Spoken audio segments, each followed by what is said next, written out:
Pega aí sua Bíblia, abra lá na primeira carta de Pedro. Hoje nós vamos pregar aqui a última parte, último capítulo dessa carta, primeira carta de Pedro. Vou ler aqui do versículo 1 até o verso 14.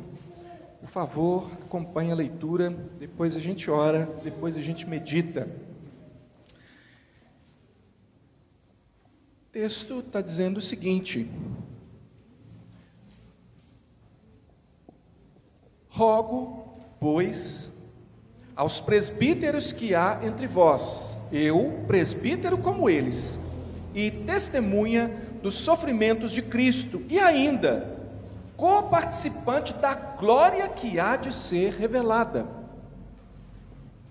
Pastoreai o rebanho de Deus que há entre vós, não por constrangimento, mas espontaneamente, como Deus quer, nem por sorte da ganância, mas de boa vontade, nem como dominadores dos que vos foram confiados, antes tornando-vos modelos do rebanho.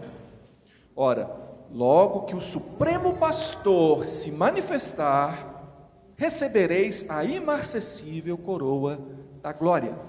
Rogo igualmente aos jovens, sede submissos aos que são mais velhos, outros sim, no trato de uns com os outros, cingi-vos todos de humildade, porque Deus resiste aos soberbos, contudo, aos humildes concede sua graça. Humilhai-vos, portanto, sob a poderosa mão de Deus, para que Ele, em tempo oportuno, vos exalte, lançando sobre Ele toda a vossa ansiedade, porque Ele tem cuidado de vós. Sede sóbrios e vigilantes. O diabo, vosso adversário, anda em derredor como leão, que ruge procurando alguém para devorar. Resisti-lhe firmes na fé, certos de que sofrimentos iguais aos vossos estão se cumprindo na vossa irmandade espalhada pelo mundo. Ora, o Deus de toda graça, que em Cristo vos chamou à sua eterna glória, depois de ter sofrido por um pouco, Ele mesmo vos há de aperfeiçoar, firmar, fortificar e fundamentar. A Ele seja o domínio pelos séculos dos séculos. Amém. Por meio de Silvano, que para vós outros é fiel irmão, como também o considero, vos escrevo resumidamente, exortando e testificando de novo que esta é a genuína graça de Deus. Nela estai firmes. Aquela que se encontra em Babilônia, também eleita, vos saúda, como igualmente meu filho Marcos. Saudai-vos uns aos outros com ósculo de amor. Paz a todos vós que vos achais em Cristo. Vamos orar. Deus, nós clamamos, Deus, pedimos insistentemente, pedimos em nome de Jesus, que a palavra do Senhor nessa noite seja transformadora para a nossa vida.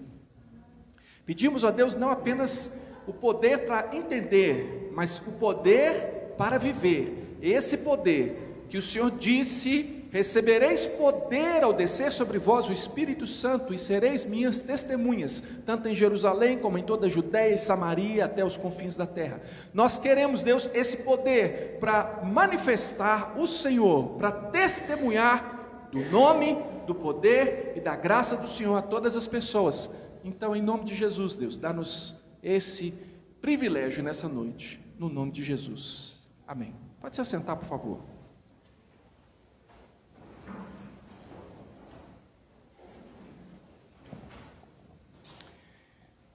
Eu tenho assim um interesse particular sobre história, né? Eu gosto de história, de estudar história, gosto de ver as coisas que aconteceram e pensar, refletir, né? Como é que as pessoas viveram, o que elas fizeram, o que elas fazem. Então, me interessa, por exemplo, histórias, relatos sobre a Segunda Guerra Mundial. A Segunda Guerra Mundial é um evento que mudou o mundo. E tem uma série de TV chamada Band of Brothers, que é da HBO, e essa série, ela ela retrata foi um dos soldados de uma companhia chamada Companhia Easy, que eram paraquedistas. Ele conta desde o treinamento até o final da guerra, aqueles que fizeram parte dessa companhia, né? Ele sobreviveu e ele contou. E o nome da série Band of Brothers, ela dá a ideia de um grupo reunido nesse band, né? Tipo bando, né? Não é bem bando, não seria essa a tradução, mas é um grupo reunido com um propósito. Mas esse grupo que foi reunido, eles se tornaram irmãos, como que verdadeiros irmãos durante aquele período. Daí a ideia de irmãos de guerra, né? Band of Brothers. E a situação em terra estrangeira, em guerra e sob ataque inimigo é o que a gente vai ver na história deles lá. E eu queria que você pensasse um pouco sobre isso, porque isso vai ter tudo a ver com o que a gente vai conversar hoje, tá bom? Não estou contando historinha aqui à toa, não. Quero que você pense nessa situação, que é uma situação vivenciada ali. Acontece que aquela companhia, dado o momento da guerra, eles estavam em uma região chamada Bastogne, e os alemães contra-atacaram. Ninguém esperava que Hitler fosse contra-atacar naquele momento, porque as forças alemãs pareciam bastante debilitadas, os aliados tinham entrado bastante já na Europa, mas ele reuniu todas as forças e avançou ali pelas Ardenas, que é uma região de floresta, num momento muito frio, inverno, e ele avançou. Então essa companhia se viu num dos piores momentos, porque o inimigo atacava, e eles não tinham roupa de frio, eles não tinham alimento suficiente, o número de soldados era pequeno frente ao poderio do inimigo que estava avançando, e aquele momento se tornou assim terrível. Quando você está em uma missão como eles estavam, em um momento duro como esse, ataque cerrado do inimigo, muito tempo, pouca comida, pouca munição, sem remédio, vendo alguns, aliás muitos, né, morrerem ali do seu lado, fica um pouco até difícil de lembrar por que é que você está ali. É preciso muita determinação para uma pessoa invadir o campo do inimigo. É preciso muita determinação. Já pensou nisso? E pensa o paraquedista, porque o paraquedista, ele é lançado no meio do inimigo. Se você tem a infantaria que pega o inimigo de frente, você tem uma situação ainda pior, porque aquele que é lançado no campo do inimigo, ele está cercado de todos os lados, ele já desce em terra cercado por todos os lados. A única alternativa que ele tem é combater o inimigo. Ele não tem alternativa no CS. E naquele momento ali, sem recursos, eu fiquei imaginando como que seria difícil lembrar que eles tinham sido reunidos para libertar o velho mundo, né?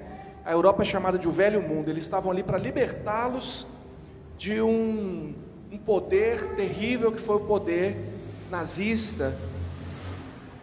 Quando as bombas estão caindo, quando os problemas parecem insolúveis, quando você vira para o general, tem uma cena que o general vai lá no campo e os oficiais relatam para ele como é que está a situação. O general diz assim: pois se prepare porque vai piorar, não temos menor condição de dar suprimento para vocês agora, vai piorar, vem coisa pesada por aí. A única coisa que eles podem fazer é voltar para os seus buracos ali, para as suas trincheiras. E será que você se lembraria nessa hora, buscando salvar a sua vida, porque eles não tinham que avançar, eles estavam ali só para tentar resistir ao ataque do inimigo? Será que você se lembraria da missão, morrendo de frio e com tudo aquilo acontecendo? Eles colocam assim no início da série, de cada episódio, eles colocam relatos de pessoas que sobreviveram, de combatentes, e um deles falou uma coisa interessante. Ele disse assim, já velhinho, né? ele dizendo assim: ainda hoje, quando eu vou me deitar com a minha mulher, eu falo para ela assim: ainda bem que eu não estou em Bastogne. Ele se lembra daquilo e diz: puxa, ainda bem que eu não estou em Bastogne. Então, um peregrino, irmão, numa terra estranha, ele já sofre. E eu estou terminando hoje aqui essa série de pregações, peregrinos. Um peregrino já sofre por ele estar em terra estranha, ele está em terra estrangeira. Mas um peregrino com uma causa em terra estrangeira, onde você, nessa terra estrangeira, é visto como inimigo, o sofrimento é maior ainda. Era a situação deles. Eles estavam em um lugar que não era o lugar deles, estavam ali com uma missão, não tinham opção de não executar a missão, com a sua vida colocada naquilo e sofrendo os ataques do inimigo. Em terra estrangeira, sob ataque do inimigo. Você já percebeu, não é? Que eu não estou falando sobre guerra mundial, eu não estou falando sobre Bastogne, eu não estou falando sobre Companhia Easy, nem Band of Brothers, estou falando sobre a nossa vida. Esses somos nós, irmãos. Nós somos não apenas peregrinos, mas nós somos guerreiros e peregrinos. Nós estamos em uma guerra. É a única palavra para descrever a situação que um crente enfrenta nessa terra. 1 Tessalonicenses 2,15, o apóstolo Paulo se dirige aos irmãos lá, e essa ideia de que nós somos soldados, essa ideia de que nós estamos em uma guerra, é uma ideia bíblica.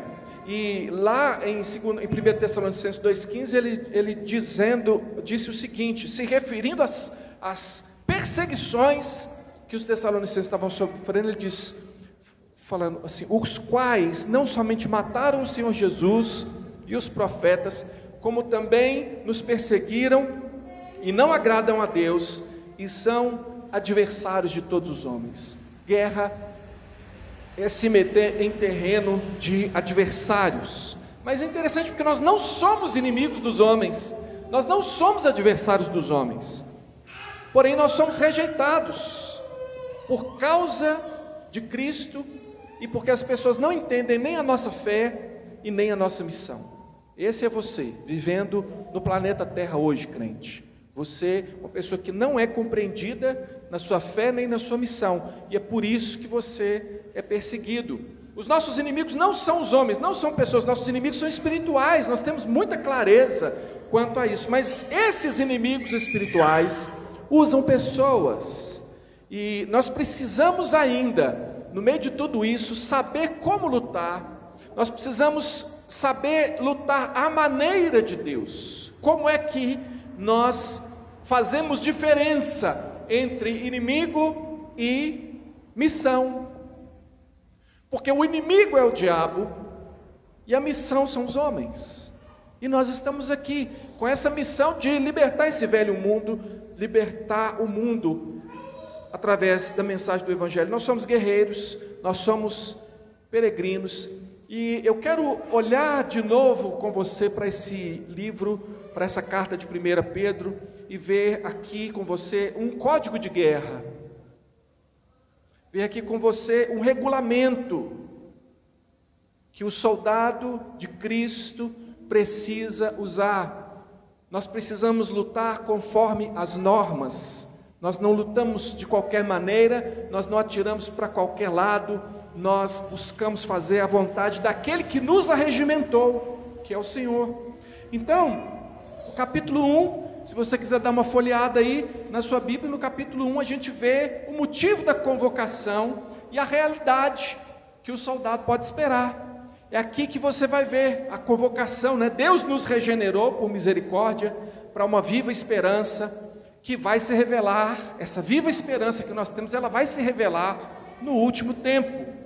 Você vê aí no verso 4 do capítulo 1, é uma herança incorruptível, mas verso 6 diz que há várias provações a serem enfrentadas. O verso 14 então diz aos convocados que nós precisamos abandonar as paixões desse mundo e buscar a santidade durante o período da nossa peregrinação. Verso 14 diz: como filhos da obediência, não vos amoldeis a paixões que tínhamos antes na vossa ignorância. Verso 17 diz: ora, se invocais como Pai aquele que, sem acepção de pessoas, julga segundo as obras de cada um, portai-vos com temor durante o tempo da vossa peregrinação, que pode ser também o tempo da nossa missão. Capítulo 2 fala de alimentação e de submissão. É aqui que vai dizer que nós devemos desejar ardentemente o leite espiritual, que Cristo é a pedra angular onde nós devemos estar fundamentados. E disse que os maiores inimigos do soldado em guerra são a desidratação e a fome. Um soldado preparado, lançado na guerra, como você, quando resgatado, você é cheio do poder do Espírito Santo, lançado, você sabe que você, com Jesus Cristo, é maioria em qualquer lugar, você tem disposição para lutar. Mas a fome, a desidratação, e aqui fala de nós nos alimentarmos da palavra de Deus, o leite espiritual, que você precisa sempre desse suprimento. Se você negligenciar isso, você vai perder a guerra, porque você vai perder por falta de força. Aqui no capítulo 2 ainda é onde nós somos chamados a cumprir o nosso dever. Aqui diz que nós somos sacerdotes. Ou seja, o sacerdote ele tem função, ele tem uma missão, ele tem algo a cumprir, ele não pode fugir do seu dever, ele não pode fugir da batalha. Nós precisamos ainda, que diz o capítulo 2, ser submisso às autoridades.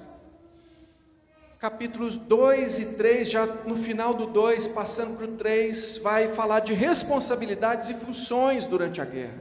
E aqui vai dizer que enquanto nós estamos em guerra, nós temos que dar atenção a certas coisas, que nós não podemos fazer de qualquer jeito.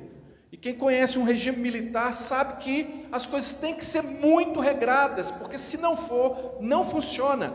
Só funciona com disciplina. E a Bíblia disciplina. O que é disciplinar? É colocar em ordem, colocar da forma correta. E a palavra diz aqui que os servos, no capítulo 2 ainda fala sobre os servos, que eles devem se submeter. Enquanto você está em guerra, irmão, porque você está em guerra, sabe aonde? Às vezes a gente pensa que quem está em guerra é um missionário que está lá na frente de trabalho, no transcultural, lá em outro país. Não, você está numa frente de guerra lá no seu trabalho, onde você está, lá no lugar onde você convive, lá no meio da sua família. Você é um soldado de Cristo, alguém que foi chamado, convocado para uma missão, e você está ali representando o Senhor. E como servo, e aí eu falando da sua função, você como um empregado, como um trabalhador, como alguém que deve satisfação a um patrão ou a alguém, diz aqui que o servo, ele deve se submeter, mesmo se o seu patrão não for boa pessoa. Aqui diz assim, mesmo se ele não for bom e cordato, você que foi arregimentado e o soldado ele não pensa tanto nos seus direitos, quanto na sua missão, ele diz assim, não faz assim não é assim que o servo de Deus procede. Eu me lembro de muitos anos atrás, estar lá no meu escritório, eu trabalhava por conta própria, e a gente ali trabalhando, e chega um irmão da igreja, lá, né? Já é estranho, né, receber visita no lugar de trabalho, né? Estranho, né, você está lá trabalhando, né? Não é muita gente que recebe visita, né? Mas o irmãozinho foi lá só para ver a gente mesmo, conversar, bater papo. E o irmão não era desempregado, não, ele estava empregado, mas ele saiu para fazer um serviço para o patrão e aproveitou para tirar um tempo, não só para dar prejuízo para o seu patrão, como atrapalhar o nosso serviço também, lá, conversando com a gente. Não que a gente não amasse e não quisesse conversar com o irmão, mas totalmente fora de hora.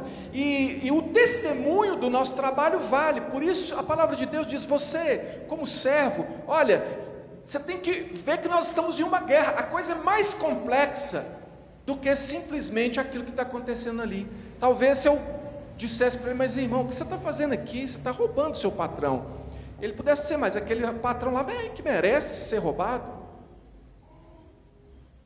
Já seria outro pecado, né, irmão? Porque uma acusação dessa, sim, mas não é assim que o cristão procede. O soldado Soldado, ele tem um outro regime, você sabe, né? O soldado, ele em guerra, acabou esse negócio de férias, não tem férias, só tem o que derem para ele, tá bom demais. E como nós estamos em guerra, irmãos, a gente precisa entender a realidade do que nós estamos vivendo. O que nós estamos fazendo aqui é por causa de Cristo, por um tempo limitado, até que se revele o Senhor, na volta do Senhor, até que nós sejamos tirados dessa condição de guerra, dessa situação que nós vivemos. E aqui vai dizer para as mulheres, capítulo 3, vocês sejam submissas aos seus maridos. Regulamento da guerra. Seja submissa ao seu marido. E aí diz para o marido: e você, marido, trata a sua mulher com consideração. Você deve tê-la como a parte mais frágil, ou seja, você é responsável por protegê-la. Você é responsável. Ela é herdeira da mesma dignidade. Ela tem a mesma dignidade que você. Vocês são herdeiros da mesma graça de vida, irmão. Isso, algumas pessoas falam assim: porque vocês são salvos, são herdeiros da graça. Não, irmão, a graça de vida. A mulher foi formada com a mesma dignidade que o homem. Ela foi formada, ela é um ser humano, tal qual, herdeira da graça futura, sim, mas criada à imagem e semelhança de Deus, assim como o homem.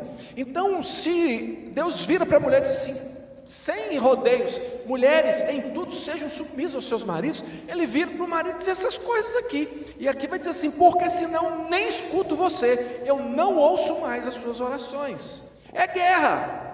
Não dá para, quando foram conversar com Jesus: Jesus, então, e aí? E o divórcio? Porque sabe que tem coisa que não dá, né, Jesus? Moisés mesmo já liberou, assim, o que o senhor diz? E Jesus engrossou com eles e falou assim: seria melhor que vocês não se casassem. Vocês não foram obrigados a casar. O apóstolo Paulo também disse isso. Ele disse assim: não, eu queria que vocês fossem tudo igual a mim. Não sabemos se ele era solteiro ou se ele era viúvo, mas casado ele não era. E ele disse assim: então por causa da condição presente, dizia Paulo, por causa do sofrimento presente, então não case. Não estava o apóstolo Paulo dizendo que Deus estava errado quando criou homem e mulher. O que ele está dizendo, irmão, é que se você não dá conta da guerra, então você não dá conta de carregar o equipamento da guerra, então você larga o equipamento, você pega lá a sua pistola, só o seu rifle e vai. Agora, se você dá conta de caminhar com um grupo de soldados, você caminha, mas você ande na norma. Então, essa é uma tensão. Nós temos que entender que enquanto nós fazemos isso, o inimigo nos ataca. E ele consegue entrar nas nossas vidas quando nós não procedemos conforme a norma, porque a norma número 1, né? Qualquer filme de guerra que você for assistir, você vai ver essa frase, é muito corriqueira. O soldado diz assim: a única pessoa em quem você confia na guerra é a pessoa que está do seu lado. Quando você está no meio do bombardeio, quando você está no meio do fogo cruzado, a única pessoa com quem você pode contar é a pessoa que está do seu lado. Você defende ela com tudo que você tem, sabendo que ela também te defenderá com tudo que ela tem. Aí marido e mulher entram em briga. Então a palavra de Deus está nos exortando num contexto de sofrimento, de perseguição e de guerra. Se você resolver levantar da trincheira para reclamar, porque esse soldado, capitão, esse soldado que está aqui do meu lado está com chulé, esse soldado que está aqui do meu lado, não, o inimigo te acerta.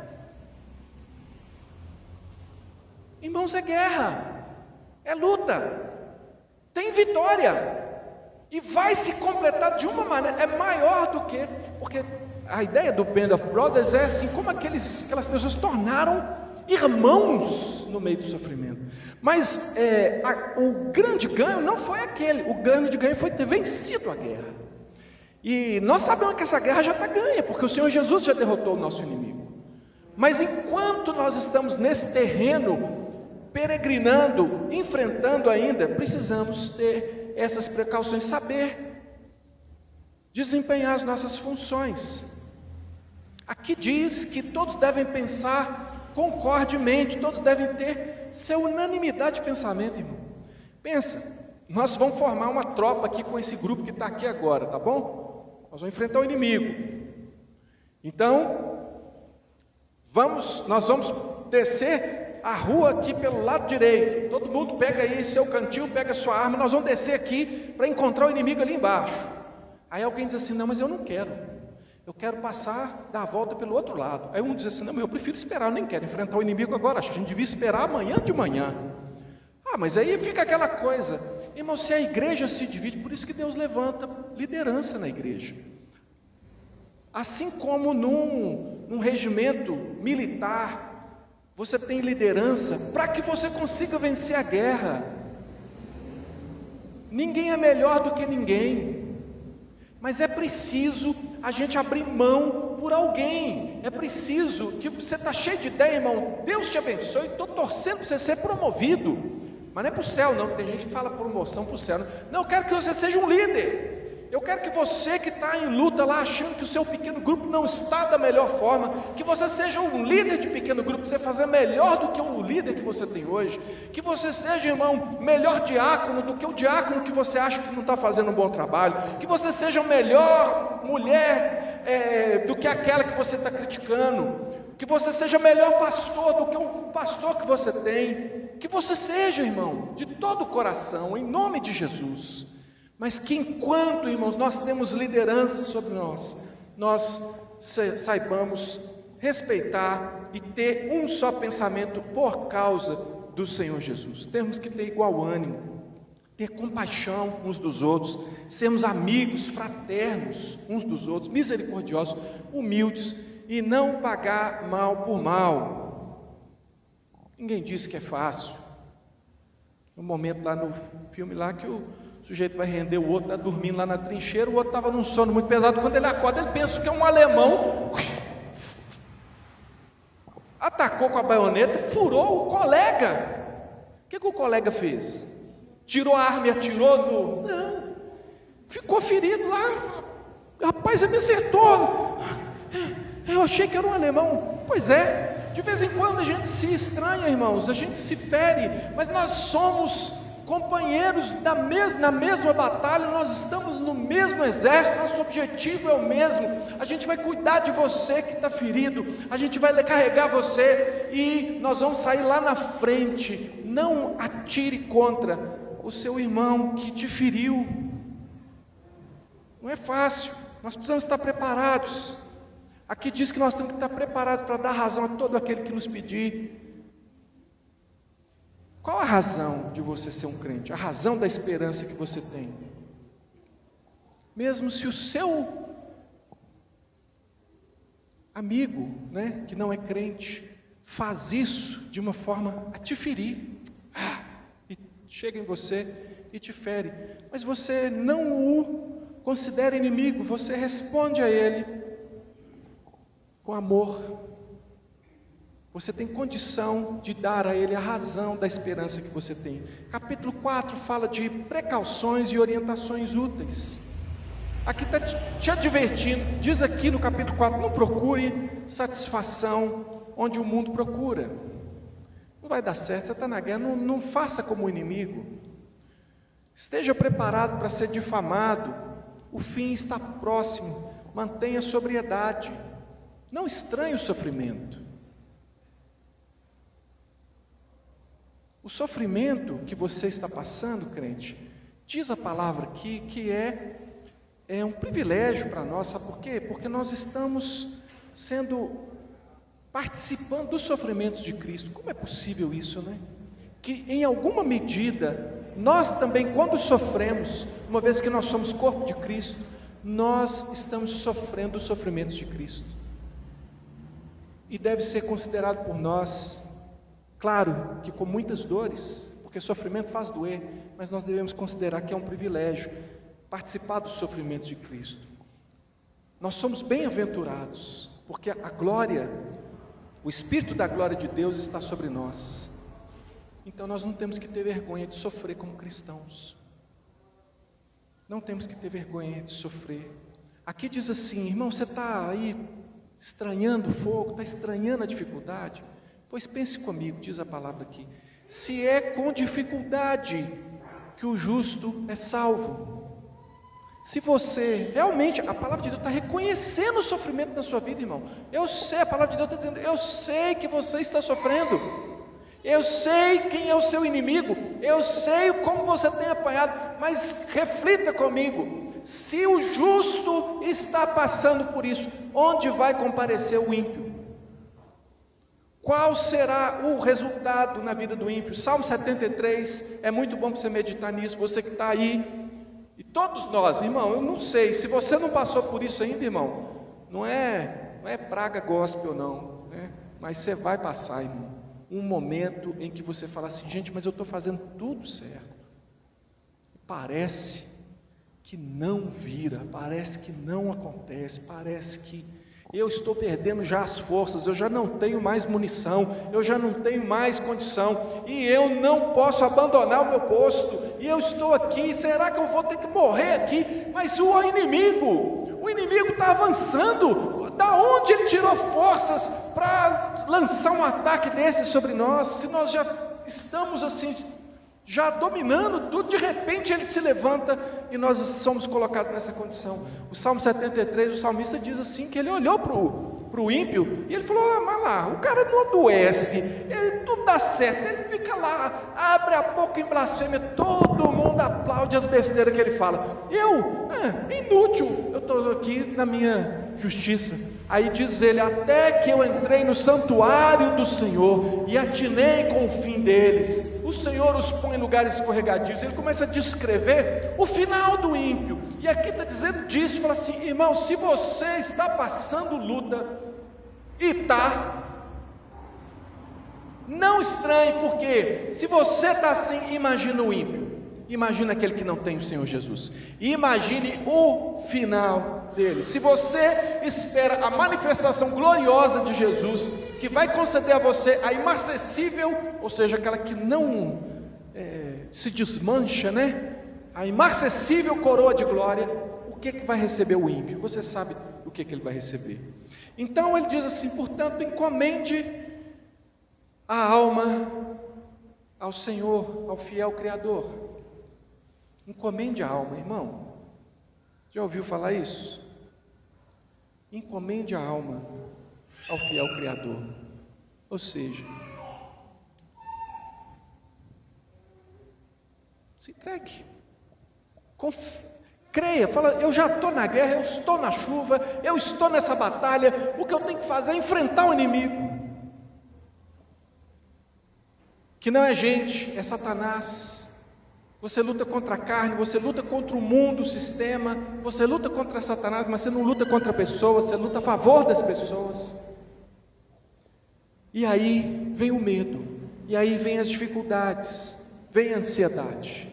Um soldado lá dessa série lá, Soldado Blythe, ele, no dia que ele foi lançado lá como paraquedista, que ele caiu, ele teve tanto medo, que a única coisa que ele fez foi se esconder numa vala, e ele ficou lá, e ele não saiu para procurar o seu grupo.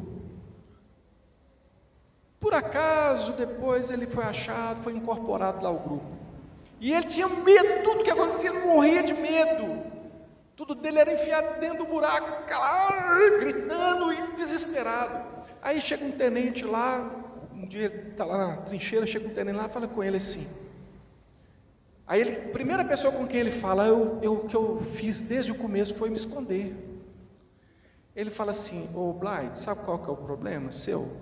Você não entende que é muito simples. Se você soubesse que você já está morto, você faria o seu trabalho, mas é porque você ainda acha que você está vivo, você ainda acha que você pode sair disso, você ainda está com uma ilusão aí na sua cabeça. No momento que você entender que você já é um homem morto, você vai se levantar e vai fazer o seu trabalho. Aí nesse momento eu estava assistindo com a Priscila, né? A Priscila falou, credo, né?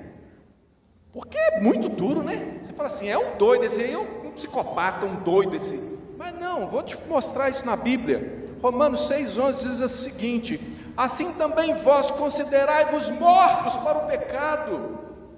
mas vivos para Deus em Cristo Jesus. Não reine, portanto, o pecado em vosso corpo mortal, de maneira que obedeçais às suas paixões, nem ofereçais cada um os membros do seu corpo ao pecado como instrumentos de iniquidade, mas oferecei-vos a Deus como ressurretos dentre os mortos, e os vossos membros a Deus como instrumentos de justiça, porque o pecado não terá domínio sobre vós, pois não estáis debaixo da lei, e sim da graça. Irmãos, nós já morremos com Cristo, nós já morremos para o mundo. Isso não é estranho para nós. Essa palavra do comandante chegando dizendo assim: você já está morto, rapaz, você não percebeu que você já morreu? Porque só é ressuscitado aquele que já morreu. Mas teve a graça de ter um encontro com Jesus, porque Jesus é quem levanta dos mortos, e você, para o mundo, está morto, mas diante de Cristo, você está ressuscitado. Para o mundo, você não tem esperança, mas para Cristo, você tem. Então, quando você enxerga essa realidade, você se levanta, e aí você parte para a guerra. E aí nós temos aqui o capítulo 5, que tem alguma coisa sobre oficiais e soldados nessa guerra. Oficiais, quem são os oficiais? Os presbíteros. Capítulo 5 começa assim, né? Já lemos. Ele diz: rogo, pois, presta atenção nesse pois, tá bom? Esse pois é importante. Rogo, pois, aos presbíteros que há entre vós, eu presbítero como ele. Quem que são? Esse pois é por causa de tudo isso que foi falado, toda essa explicação sobre a guerra, sobre como é que se vive como crente no meio da batalha, no meio do terreno inimigo, no meio da dificuldade, como é que se vive? Gente, quem acha que isso é fácil aí, levante a mão. Não, levanta a mão não, irmão, mentira, né? Quem acha que isso é fácil? Lógico que não. Olha o que é você ser um crente, ser um guerreiro no terreno inimigo, com uma missão, sem direito de voltar atrás, até o fim, até a vitória. O Senhor não se agrada daqueles que se retrocedem. Se alguém retrocede, diz o Senhor: não, minha alma não tem prazer nele, não retroceda. Aí ele vira agora para os oficiais, e ele diz assim: oficiais, anciãos, porque presbítero é ancião, presbíteros, anciãos, são pessoas experientes. Ele está dizendo para eles assim: presbíteros. E eu falo para você que é presbítero, ou para você que será um presbítero, ou para você que é líder, ou você que vai ser um líder, presta atenção, essa palavra é muito especial para você. Quando você olhar para as pessoas que você lidera, porque ele vai dizer aqui de como que os presbíteros vão trabalhar, ele diz assim: você entendeu? Esse pois vocês entenderam tudo que eu falei até agora? Pois é isso que o novo convertido enfrenta. Você é experiente? Tá firminho na fé aí, irmão? Ó, pegou uma forcinha? Pela misericórdia de Deus, aprendeu a sobreviver no meio dos bombardeios? Aprendeu a pôr a salvo a sua vida, a sua família? Aprendeu a avançar no campo do inimigo? Pois e os novos convertidos? E os novos guerreiros? Que não sabem de nada, que não têm experiência nenhuma?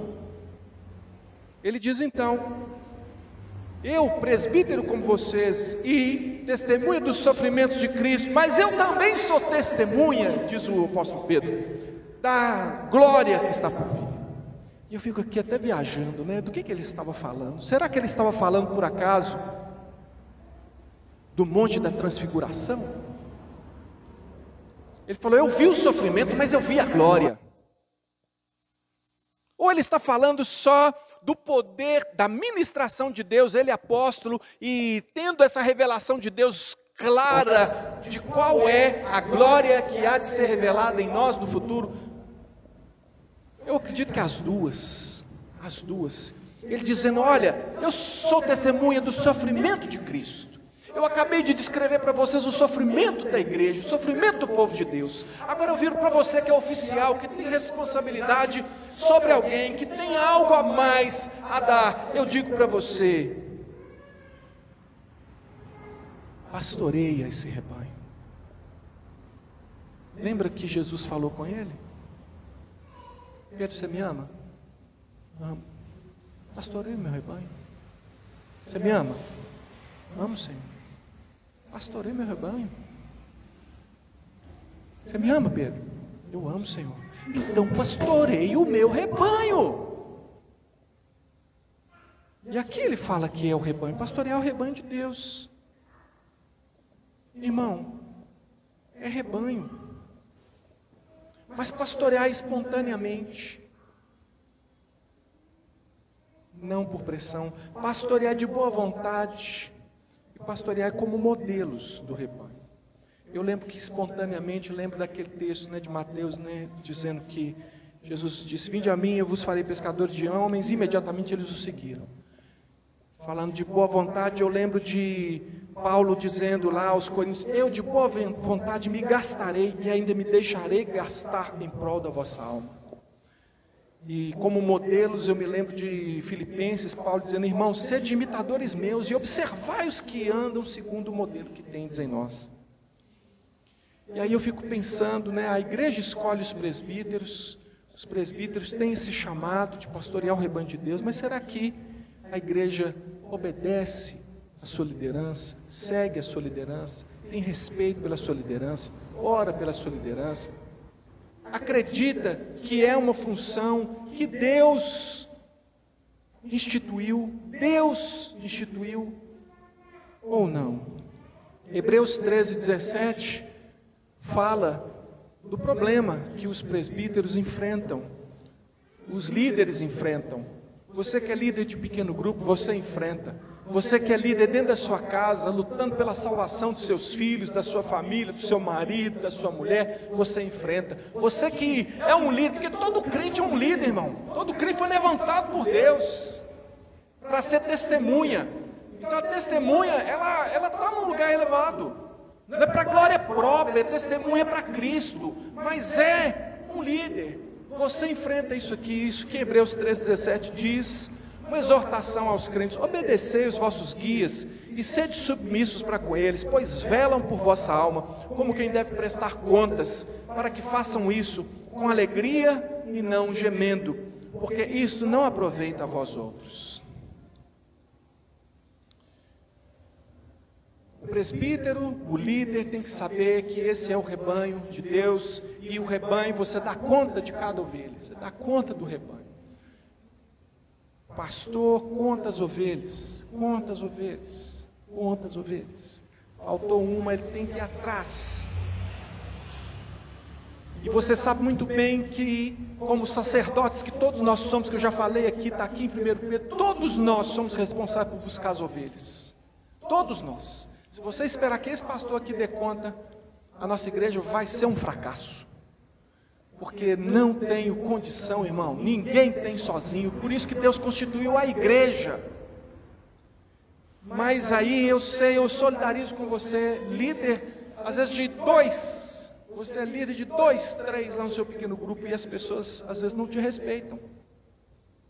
As pessoas não te consideram, não ouvem o que você está falando, e você está fazendo o seu trabalho gemendo. Bem-vindo ao clube. Bem-vindo ao clube. Irmãos, o diabo nunca me fez ter vontade de desistir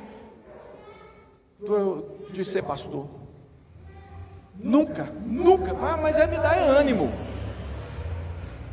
Se ele aparecer com chifre e rabo, aí que fica melhor ainda. Aí que eu quero partir para cima. Mas a minha carne, vou dizer em primeiro lugar, né? Para não pôr a culpa nos outros, daquilo que é problema meu. E os crentes já me deram vontade de desistir. Então você que é um líder, saiba que se você está enfrentando desista. Tudo isso te darei se prostrado me adorares. Basta uma baixadinha, para de atirar, se renda que a gente vai te dar comida, agasalho, e você lá no meio daquele bombardeio, querendo sobreviver. Mas o inimigo é safado, ele vai te dar um tiro na testa na hora que você levantar dessa trincheira, você pode ter certeza. Mas ele é sagaz, ele te convida a deixar a liderança. Menos um pouco. Menos um pouco, fica mais um pouco no fundo da trincheira. Eu lembro, irmãos, vou dar um testemunho para vocês aqui, de meu aprendizado com pessoas que serviram de modelo. Um dia, o presbítero Enéas, já falecido, né?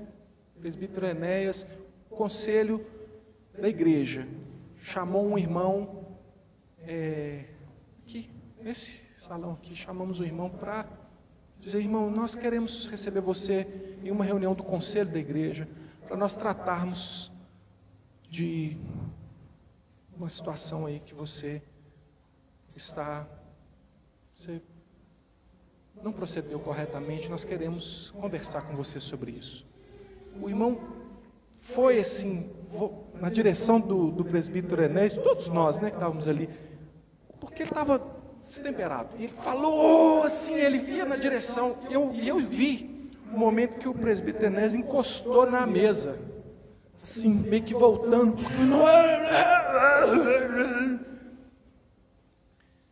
e tal, e bateu o pé e saiu. Eu fiquei muito impactado com aquilo. Eu era presbítero novinho, né? Estou pouco tempo de presbiterado. Aí depois eu conversei com o Enéas e com os irmãos, falou: irmão, vocês viram? Irmão, você viu ele indo na sua direção? Ele disse: não vi não. Não, você não viu? Você até voltou? Não vi não. E em todo o tempo ele pedia moderação e amor para nós. Eu só via justiça, eu só via, vamos fazer as coisas certas, não é fazer a coisa errada, fazer a coisa certa. Olha, ele agravou mais ainda a situação dele. E o irmão falando: calma, porque o amor, isso é minha leitura, tá, irmãos? Não sei, coração, Deus é que sabe, mas a minha leitura é que no amor dele pelo irmão, aquilo não fazia diferença. O amor que ele tinha era maior do que aquilo. Eu não estava preparado, eu não estava naquele nível, não, irmãos. Não estava, não. Né? Anos e anos se passaram, eu pastor aqui nessa igreja, nesse mesmo lugar, conversando com 2 irmãos, e eu me volto para um deles que estava se achando muito numa questão e estava assim muito nervoso, e eu disse para aquele irmão assim: irmão, você precisa, eu usei mal as palavras, irmão, usei mesmo mal as palavras naquele momento, eu falei assim: você precisa baixar sua bola e ver que as coisas não são assim. Mas aquilo foi igual se eu desse um soco nele, e ele ficou muito nervoso de ouvir aquela repreensão, e eu percebi que ele ficou nervoso. Eu falei: agora eu vou apanhar. Mas não, sabe o que foi o meu ímpeto? Eu abracei ele. Nós choramos aqui, eu abraçado nele, falando: irmão, nós precisamos da misericórdia e da graça de Jesus, irmão. Todos nós precisamos baixar a nossa bola. É você. Eu estou dizendo para você, mas não é para você. Somos nós, irmão. Nós não vamos resolver isso dessa maneira. Nós precisamos nos quebrantar.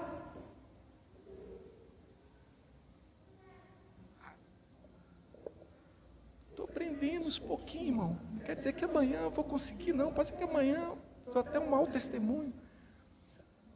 Mas, irmãos, nós precisamos aprender que as agressões das pessoas que são mais fracas na fé, ou as agressões até daqueles que não conhecem a Cristo, eles são crianças, irmãos. Crianças, são adolescentes. Adolescente que briga com o pai: não pedi para vir no mundo.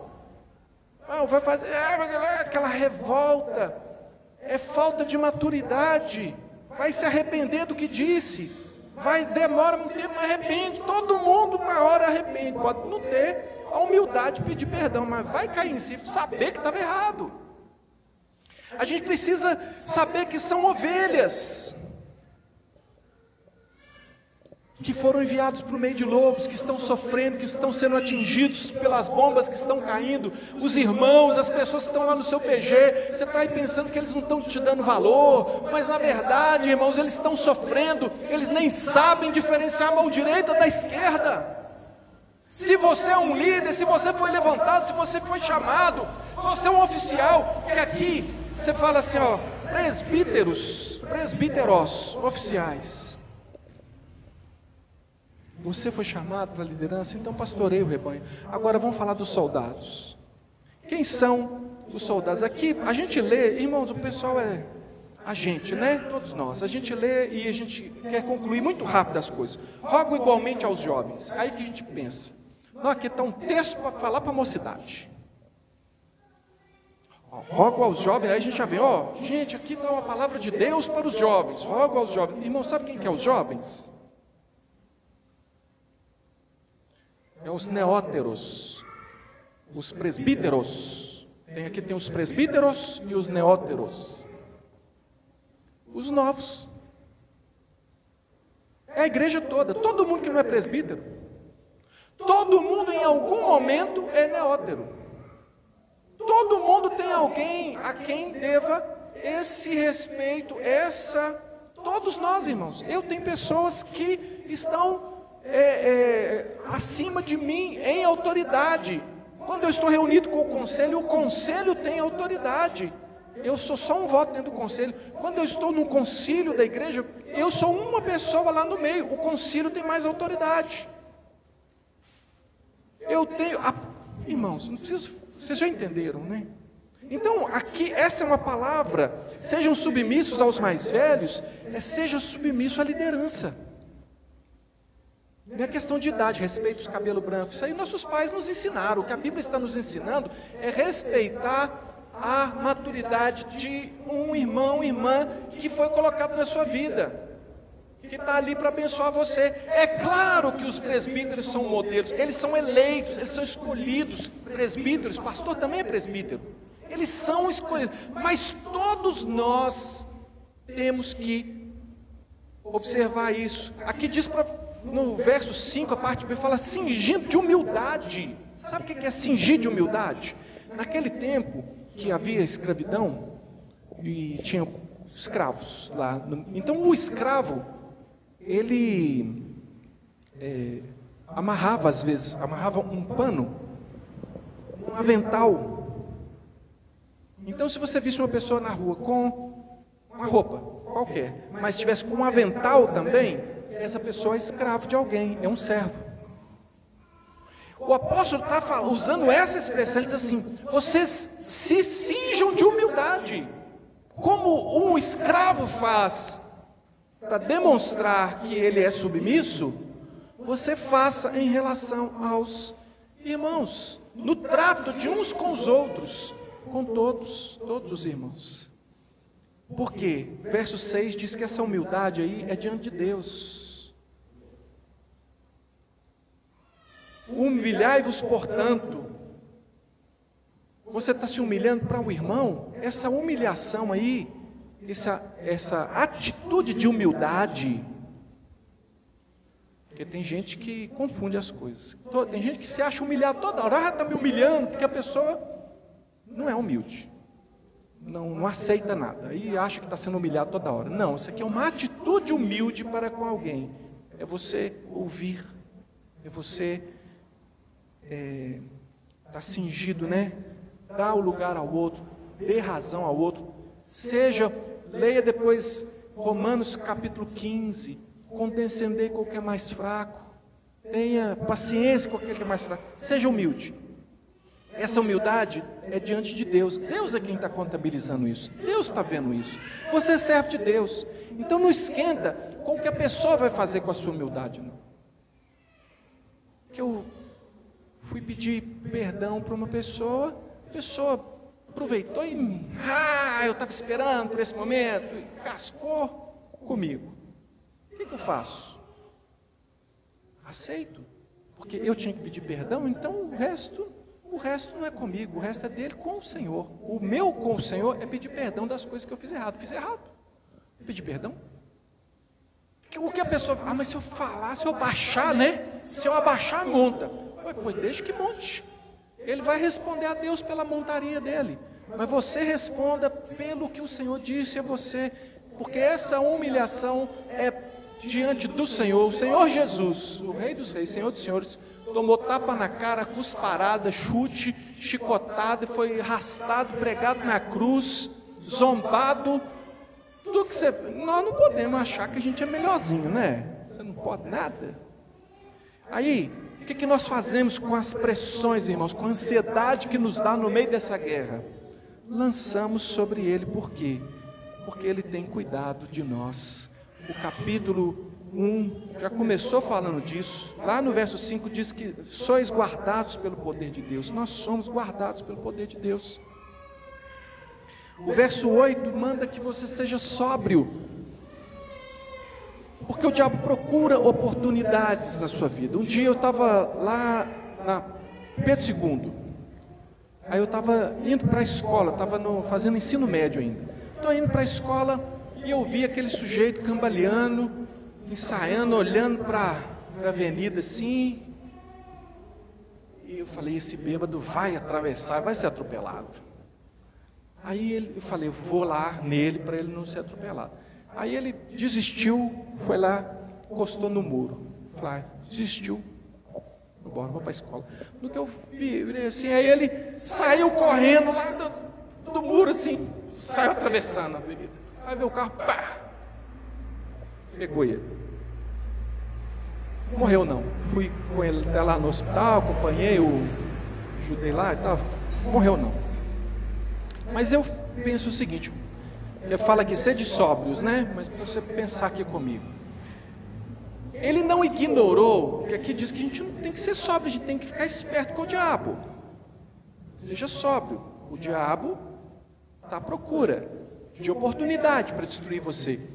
Ele não ignorou, não foi a avenida. Alguém pode dizer, não, ele ignorou a avenida, atravessou. Não, ele não ignorou. O problema dele é... Ele ignorou o que ia acontecer com ele, não foi na hora que ele atravessou, foi na hora que ele estava de frente para o copo. Naquela hora que ele estava ignorando o que ia acontecer com ele. Então o crente, às vezes ele é pego numa armadilha, não é por causa daquilo que aconteceu, mas porque ele não se preparou antes. Sede sóbrios, o que é isso? Aqui pode ser claramente a bebida, mas pode ser tudo que te embriaga.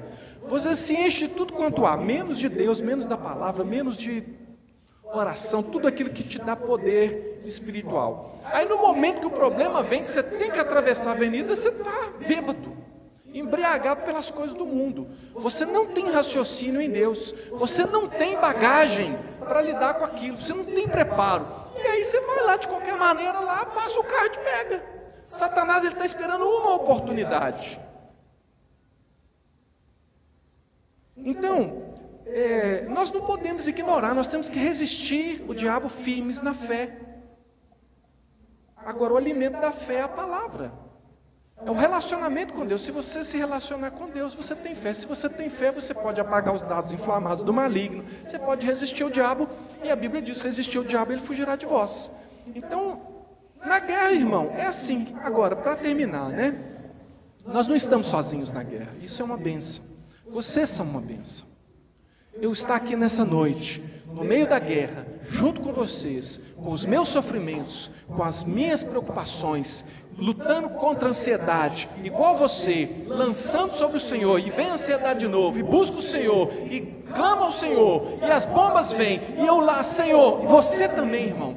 A Bíblia diz que sofrimentos como os vossos estão se cumprindo em toda a família da fé. Você não está sozinho no sofrimento, de dois motivos, de dois lados, né? Primeiro, porque graças a Deus nós temos a companhia dos irmãos, que são irmãos preciosos, irmãos da igreja. Lamento muito pelas pessoas que se afastam da igreja, que são crentes, mas que não aproveitam a bênção que é a comunhão da igreja. Por outro lado, você também não está sozinho, porque Deus nesse sofrimento, e aí eu quero ler com você de novo o verso 10. Ora, o Deus de toda a graça, que em Cristo vos chamou à sua eterna glória, depois de ter sofrido por um pouco, Ele mesmo vos há de aperfeiçoar, firmar, fortificar, fundamentar.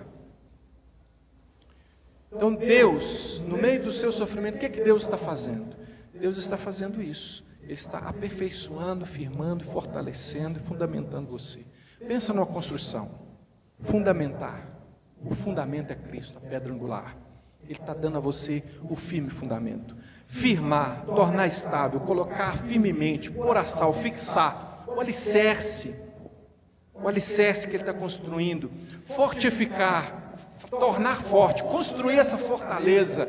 Você, as paredes, o teto, ele vai formando, firmando você, ele está construindo você, fortificando você. E por fim, aperfeiçoar, que é a ideia de emendar, consertar, que é o acabamento, a restauração. 2 tipos de obra, né? Ou é o acabamento, acabou de salvar você, e está você sendo construído por Cristo, Deus está pondo aí um telhado já, pintadinha a casa, firme para os vendavais da vida, firmado sobre a rocha, não foi sobre a areia.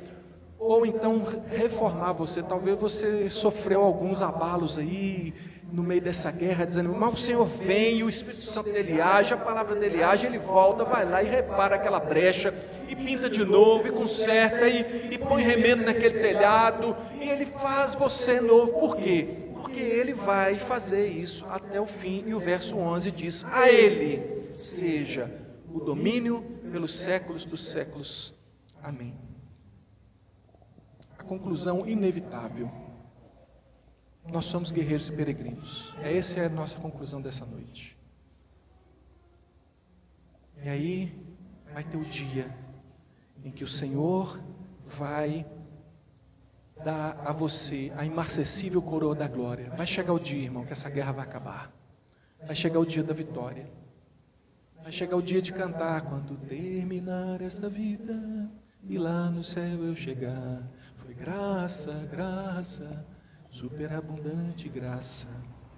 Vai chegar o dia de você dizer, né, como aquele homem dizia para a mulher dele, ainda bem que eu não estou em bastão. Na hora de dormir, lembrando do gelo, das bombas, das mortes, do desespero, ele agora, fim de guerra, podendo deitar com a sua esposa numa cama quente, protegido, com a vida tranquila, ele podendo dizer, ainda bem que eu, né, vamos cantar aquela do Lázaro, né? Ainda bem que eu vou morar no céu, né? Ainda bem, irmãos, vai chegar o dia do ainda bem para nós, vai chegar o dia em que tudo isso vai ter passado, toda essa luta vai passar, nós somos mais que vencedores por meio de Cristo Jesus, nossa vitória está em Cristo, Ele conquistou ela por nós, os irmãos têm passado por isso durante a vida, nós passamos, mas é dele o domínio, que é controle. A palavra que a ele seja o domínio é kratos, que é dominação, controle. Ele tem assim poder máximo, sabe? Ele tem tudo debaixo do seu poder. E eu quero te convidar para orar agora sobre isso. Por favor, fica de pé, feche os seus olhos e pensa sobre as lutas, irmão. Aí nem precisa de pensar muito, né? Você sabe quais são suas lutas, você sabe onde estão as suas falhas, onde você tem errado, também sabe como Deus tem suprido você, como Deus não largou você para trás, como Ele providenciou um livramento para você, tem providenciado. Chegou um dia lá na batalha lá, que eu falei para vocês, que veio o general com o 3º exército, se não me engano, e veio e tomou o controle de tudo lá. E aqueles perguntados, os soldados que estavam nas trincheiras lá, o que vocês acharam de serem salvos pelo general Patton? E nenhum soldado disse que precisava ser salvo. Todos eles disseram, a gente não precisou ser salvo não. Ninguém aqui foi resgatado pelo general Patton.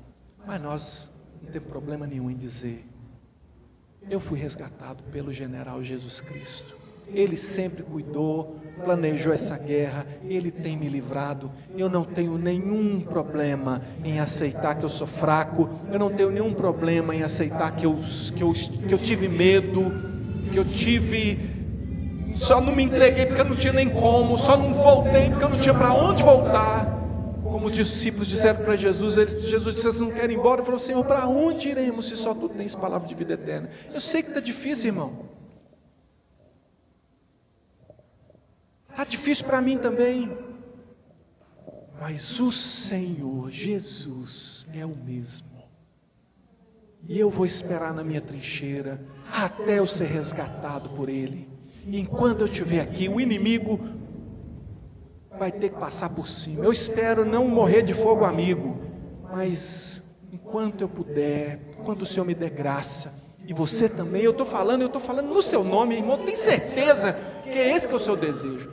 Você vai perseverar até o fim, porque o Senhor não vai abandonar você, Ele sempre vai dar o suprimento para você. Então, fala com Ele agora, clama a Ele agora, fala: Senhor, eu estou esperando essa guerra acabar, eu estou esperando esse bombardeio passar, eu estou esperando que o Senhor mude essa situação, mas enquanto, Senhor, eu tiver que enfrentar isso, eu quero enfrentar em nome do Senhor, na esperança de que vai chegar um momento em que o Senhor vai nos dar a coroa da vitória, o Senhor vai nos dar a plenitude, nós vamos estar para sempre com o nosso Senhor. Deus, nós temos essa convicção. Eu aqui abro o meu coração para os meus irmãos, ó Deus, com essa mensagem, para dizer, Senhor Deus, que essa é a minha fé, é isso que eu creio, é isso que eu prego, é isso que eu busco, é isso que nós queremos, e todos nós oramos agora, é isso que nós queremos viver. Senhor Jesus, a gente queria ouvir uma história mais bonita, a gente queria ouvir que a vida é um parque de diversões,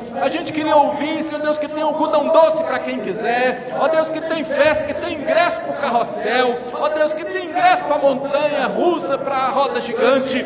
Mas, Senhor Deus, o que o Senhor nos chamou não foi para o parque, o Senhor nos chamou para a guerra, o Senhor nos chamou para a libertação, o Senhor nos chamou, Senhor Deus, para ir ao velho mundo, ó Deus, e libertar os que estão perdidos, os que estão cativos. Ó Deus, nós fazemos isso em nome do Senhor, nós invocamos o nome do Senhor, nós buscamos a presença do Senhor, nós cremos no Senhor, nós esperamos no Senhor, até o dia da vitória, até o dia, Senhor, em que se cumprirá a Tua palavra que diz que o Senhor enxugará dos nossos olhos toda lágrima. Ó Senhor Deus, hoje dá o suprimento, Senhor Deus, para aquele que está pedindo hoje um socorro, para aquele que está precisando de uma atadura, que está precisando de um curativo, que está precisando de uma reforma, que está precisando, Senhor Deus, de uma proteção, que está precisando de alimento. Senhor Deus, estende a Tua mão. Ó Deus, nós clamamos, e até, Senhor Deus, aquele dia estaremos clamando e dependendo do Senhor, e não temos vergonha de dizer que o Senhor é a fonte da nossa vida.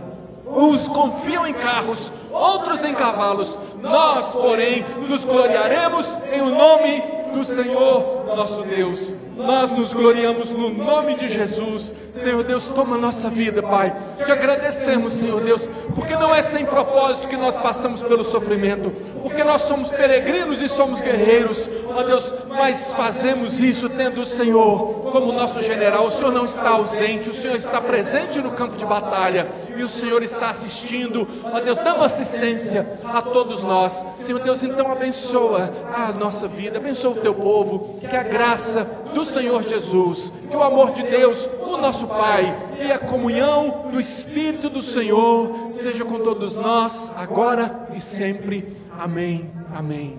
Deus abençoe você, irmão, irmã, irmãos de guerra, guerreiros, em nome do Senhor, que o Senhor te dê, dia após dia, a vitória, que não te falte o suprimento, a força, a presença e o poder do Espírito Santo. Amém? Deus te abençoe, no nome de Jesus.